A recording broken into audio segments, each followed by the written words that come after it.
Right, today's recipe, homemade hobnobs. Come on, you know you want to bake these.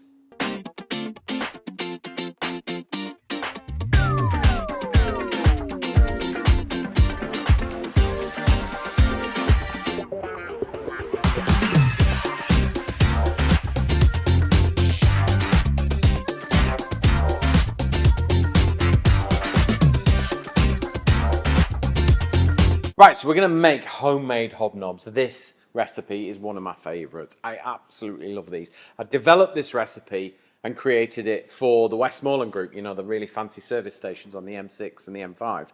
And they've been selling them for years and years and years. So they absolutely work by the truckload down there. They bake tons. So first things first, let's get our butter into a pan and get it melting. So it's kind of two-stage, this recipe. You need to make the biscuit portions and then we're going to rest them in the fridge. They make a much better biscuit if you rest them.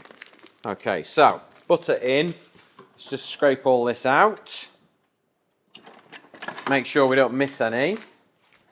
This recipe also works really well as a freezing. You can freeze it into portions and just get out whatever you need. Ooh. Just take the questions, please. Hey? Just take the questions. Have I stolen your question? Stop answering questions within your statement. Okay. Right, so butter in, that's going to melt gently. We're going to add our golden sugar. So, and then we are going to add our golden syrup. Okay? So a decent tablespoon of golden syrup. There's something mesmerizing about golden syrup. I don't know what it is. I know. I used to have golden syrup on toast as a kid. Did you? You know what my mum puts it on? What? Yorkshire puddings. Yeah. I'd rather have gravy. And then you want a tablespoon of water. Okay? And all we're going to do is we're going to boil that up and create like this, almost kind of think a bit flapjacky really. It's creating this liquid that will bind our oats, our flour, and our bicarb. And the reason why we add a bit of bicarb is it means that our cookie or our biscuit will spread a little bit. Now, for all of you out in America that watch, and I know there's lots of you out there, I'm not sure you're going to know what a hobnob is, are they? I've got a British biscuit. It's a very British biscuit. Now, a biscuit to you is not a biscuit to us. A biscuit to us is a cookie to you, all right? So these are very much traditional sort of, I don't know, they're just British back. These are the biscuits, these are the dunkers, the ones that you can dunk into a cup of tea or coffee. They hold their own, yeah. What was it Peter Gay said? They were like the SAS of biscuits, like the Royal Marine biscuit. Right, let's just turn that up. They're robust, but they're so gratifying because of the golden syrup But what we're going to do is dip them half in dark chocolate, which for me takes them from one level to the next.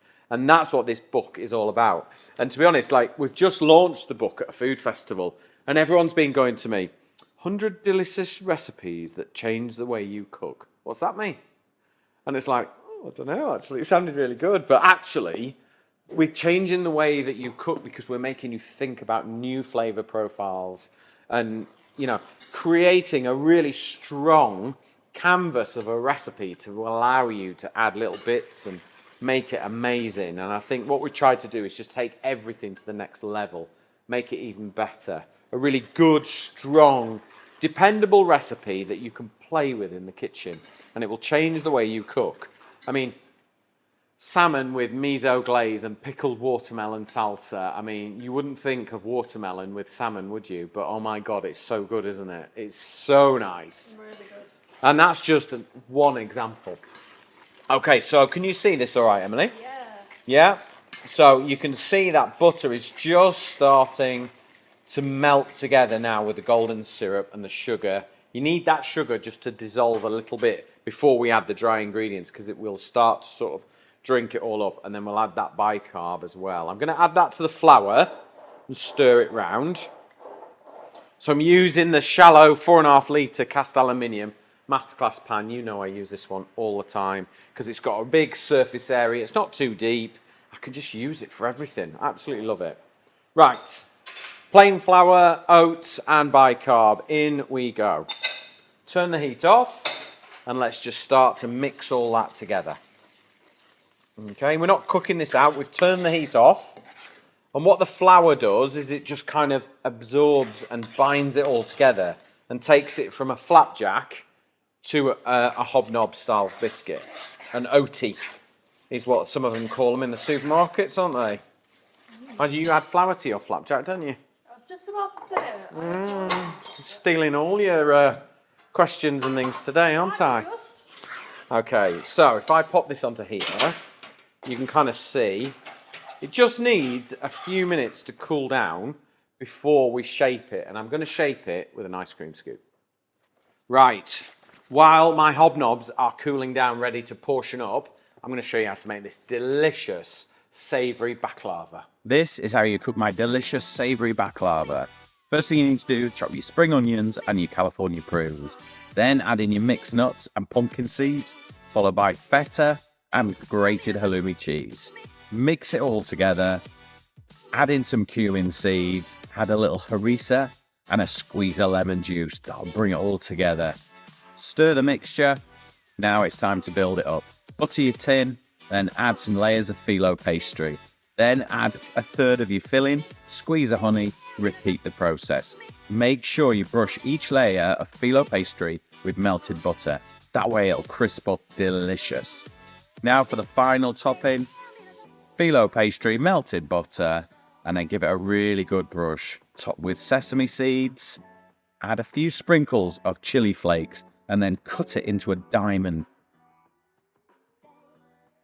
Bake it in the oven until it's golden and crispy, then finish with a drizzle of honey. It makes all the difference.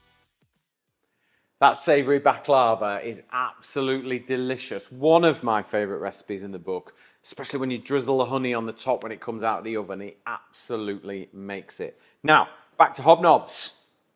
Hot water. So take your ice cream scoop, soak it in hot water, and then all you need to do is just simply, now it's a bit cooler, is just shape and take a portion, and then literally that's it.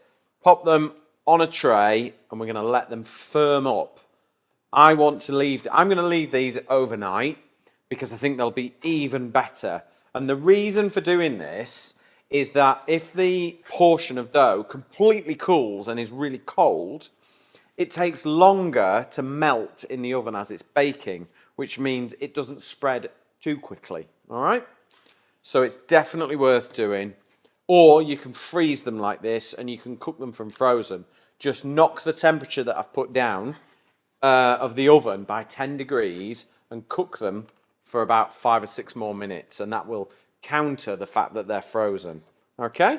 So once you have portioned them all up, pop them in the fridge or the freezer and they're ready to bake tomorrow. Right, my hobnobs have sat in the fridge overnight. They've firmed up and they are ready for the oven. Right, my hobnobs are baked and cooled. It's very important that you let them completely cool down before you coat them in chocolate because they will just fall apart. They need that time to firm up. Now I've just melted my chocolate.